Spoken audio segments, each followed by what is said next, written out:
pressupostos volem recordar que el PI va presentar una esmena a la totalitat d'aquest pressupost general de la comunitat autònoma. Un dels motius essencials de la nostra esmena a la totalitat era la pujada tributària, una pujada d'imposts i de taxes. Nosaltres rebutjam que la política econòmica del govern hagi d'anar per aquesta pujada d'impostos i taxes, i des d'aquest punt de vista no compartim en absolut el plantejament que fa el govern en aquest pressupost. Entenem que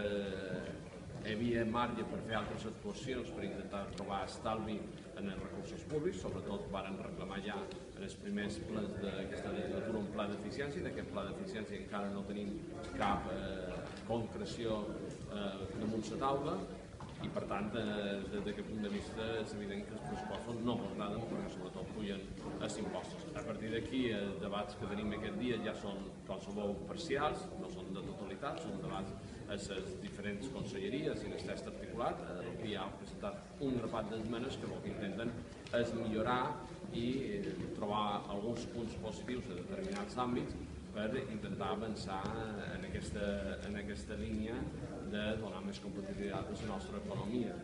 Una de les qüestions que a nosaltres ens preocupa i que volem fer èmfasis és que el govern preveu un ingrés per l'ecotaxa, per aquest nou impost turístic, però realment no és finalista, i nosaltres pensant que la ecotaxa pot tenir sentit i pot tenir futur